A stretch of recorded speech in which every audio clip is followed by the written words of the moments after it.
Howdy folks. So today we're going to do something really different and fun, and what that looks like is I'm going to cook. I made a soup the other day and I posted a photo of it to Instagram, and I got a few people that said, hey, I want to know how you make that soup. So I'm going to make a variation of that soup. I've already chopped all the vegetables, so I'm going to kind of walk you through what I put in the soup. The majority of it is actually fresh ingredients. There are a few things that I do use canned, but a lot of times it's just for convenience sake, or to help with cooking time, that kind of thing.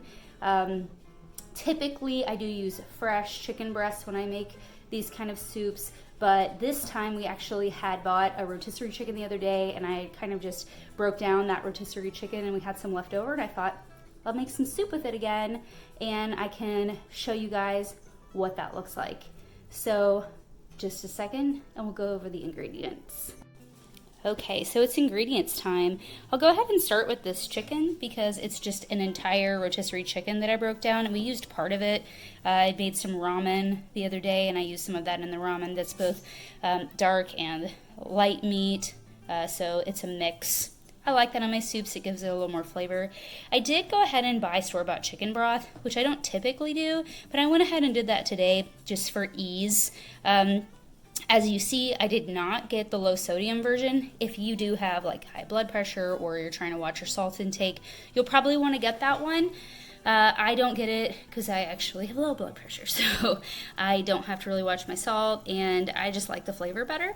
Having said that, I do actually have some salt and white pepper here that I'm going to use to add seasoning, as well as some of the store brand of the kind of Mrs. Dash seasoning, but it's flavor baked. That, some paprika, some minced garlic, which again, depending on the time, it's pretty late right now. It's about 10 o'clock, so I'm making this soup. I just figured it's easier to use the minced garlic than to go ahead and get fresh. Diced tomatoes, big can of that, and a big can of dark red kidney beans. I didn't have kidney beans in the last soup, but I kind of wanted to add an extra element of protein this time, so I'm going to go ahead and add those. Before I put them in the pot, I'm going to rinse them. So the tomatoes I will not. I'll go ahead and use the juice in there with the tomatoes. But it's useful to go ahead and rinse the beans before you put them in there. The flavor's better. It's not quite so chalky. Now, as far as vegetables, fresh veggies, I usually, instead of getting full-size carrots, I get the mini carrots because it's easier to cut them up to bite-sized pieces. This is actually a yellow onion. Looks white, right? But it's a yellow onion. I already pre-chopped that. Previously, I did use a red or purple, some people call onion.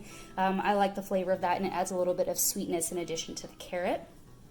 And the last two ingredients we got here are zucchini and regular cabbage. So I have those items. I'm going to go ahead and use those. The order which I'm going to do this, typically I would start cooking the chicken and garlic first, then add the onions and carrots. I already have the chicken cooked, so I'm going to start cooking the garlic, onions, and carrots first. After those are nice and cooked, I'll have everything else prepped, and then I'll go ahead and add everything except for, you guessed it, the cabbage. Cabbage will be last. I'll give you kind of updates as I'm going through cooking this so you can kind of see where I'm at, but we'll go ahead and start cooking our little mirepoix minus the celery because I don't like celery. Alright, so what we have in here is I did what I like to call a heaping forkful of garlic with some extra light olive oil, the onions and carrots. I've been cooking these for a few minutes, and I'm very shortly going to add my zucchini to that and the tomatoes. I'll add the zucchini first, and then I'll add the tomatoes a few minutes later with the juice to kind of reconstitute everything to get it start marrying together. I will show you, I have this really cool spoon that has a thing that you can put on the edge here. The only problem is it's clearly made for right-handed people, appropriate for National Left-Handers Day, that I'm cooking with a right-handed spoon. And I will be right back. Okay, so where we're at right now, just so you're aware, I did start out on a little bit medium-high heat with the onions, garlic, and carrots. Turn that down to about medium heat, and right now I am currently on medium heat. I went ahead and stirred that zucchini up, with the other items in there. It's starting to get a little bubbly, and added those tomatoes in. It's already starting to look really nice and colorful, which is exactly what I want. So the next step is I'm gonna go ahead, I'm gonna add the beans and chicken and the stock. I'm gonna let it cook down for a little bit and continue to season it. I did add a little bit of that original blend seasoning already to the mix, but I'll see how it tastes after I add the other ingredients, and then I will decide to salt, pepper, or paprika, whatever the next seasoning is that I think is appropriate, and we'll go from there. Again, this is all kind of eyeballed. I don't really measure like 2 cups of zucchini or whatever. What I ended up using was 1 whole yellow onion that was about medium to large size, 2 large zucchini, about half of a small cabbage. I used 2/3 of a rotisserie chicken. I will probably end up using the entirety of that broth, 1 can of kidney beans, and 1 large can of diced tomatoes. If I missed something, I'll check on it later. But this is where we're at right now, and I will be back in just a few minutes. Actually, it'll be immediate for you guys. Okay, guys, so as you can see, I've got a whole bunch of stuff in this pot now. I don't have any like fancy pants stuff here. I just have a normal little stock pot, and so I have since added the zucchini and the tomatoes, the beans, the chicken. I did go ahead and add a little bit of white pepper and paprika and a little bit more of that salt-free seasoning. So it's starting to kind of bubble. You can see kind of around the edges there, and I'm going to wait for it to get pretty bubbly, turn it down to low, and then I'm going to put my handy dandy lid on there and let it cook for a bit.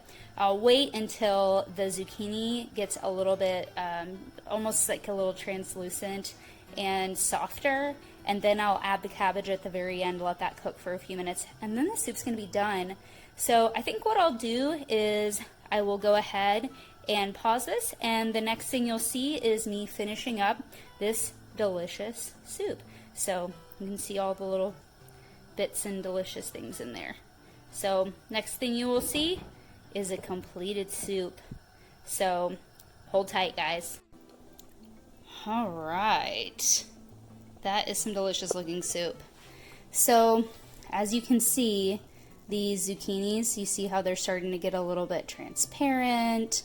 They're not quite that opaque white that you saw before in the meat of them. So that's a good indicator that those are good to go. The cabbage I added in, and it's been in there for just a few minutes. This soup is essentially done. Now the great thing about this soup is the longer it cooks, it's kind of just gonna keep getting better. Obviously you want to stop it before the cabbage just breaks down into nothingness. That's why the first time I cook it, I kind of let the cabbage keep a little bit of its kind of body, you know what I mean? I don't wait for it to get super soft, because once I'm done cooking it and let it cool, it's gonna cool for about an hour in here. I am now turning it off. So it's gonna cool in here, and then I'm gonna go ahead and put it in a container, leave it in the fridge, and as it sits, it's gonna get better and better. I did put plenty of seasoning in it. You can even see little specks of the paprika in there. If you are the kind of person that loves a peppery soup, go ahead and add some black pepper to it. I prefer the flavor of white pepper myself, and I think it's a little bit easier to digest. So keep that in mind. If you absolutely want to, you can do things like add a little cheese to this when you're serving it. You could even add like some crackers to the top of it if you want, but the way I eat it is completely dairy free. There's also no it's gluten free, completely gluten free.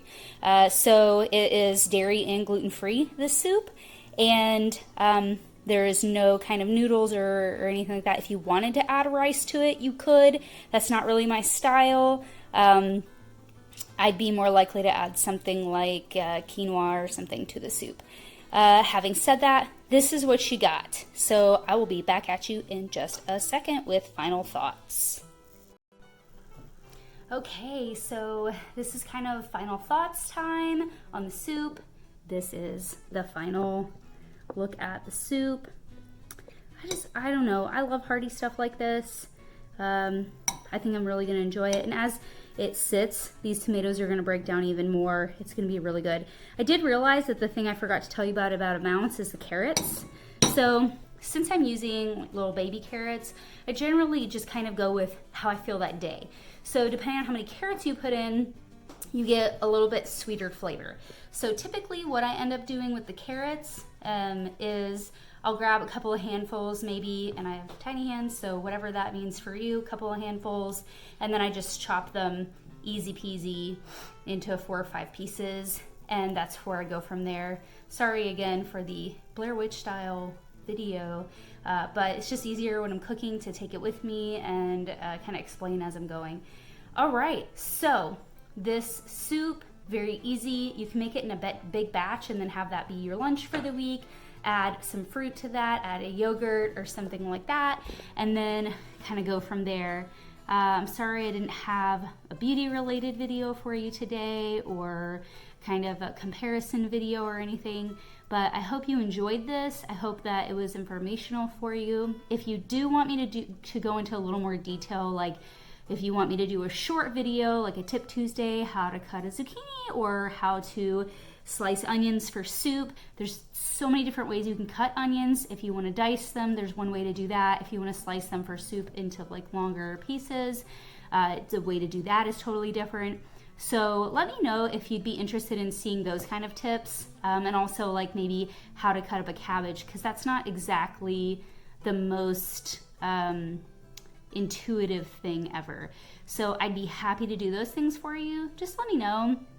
And I hope that you guys find some time to make yourself a nice little easy light soup. It's very satisfying and not too heavy since it's still summertime. Well, I guess this is it for today, and I'll see you later. Bye. Wait, don't forget, like this video, subscribe, and ring the notification bell if you want to stay in the loop for future videos, whether they're cooking related, beauty related, or anything else. Bye guys.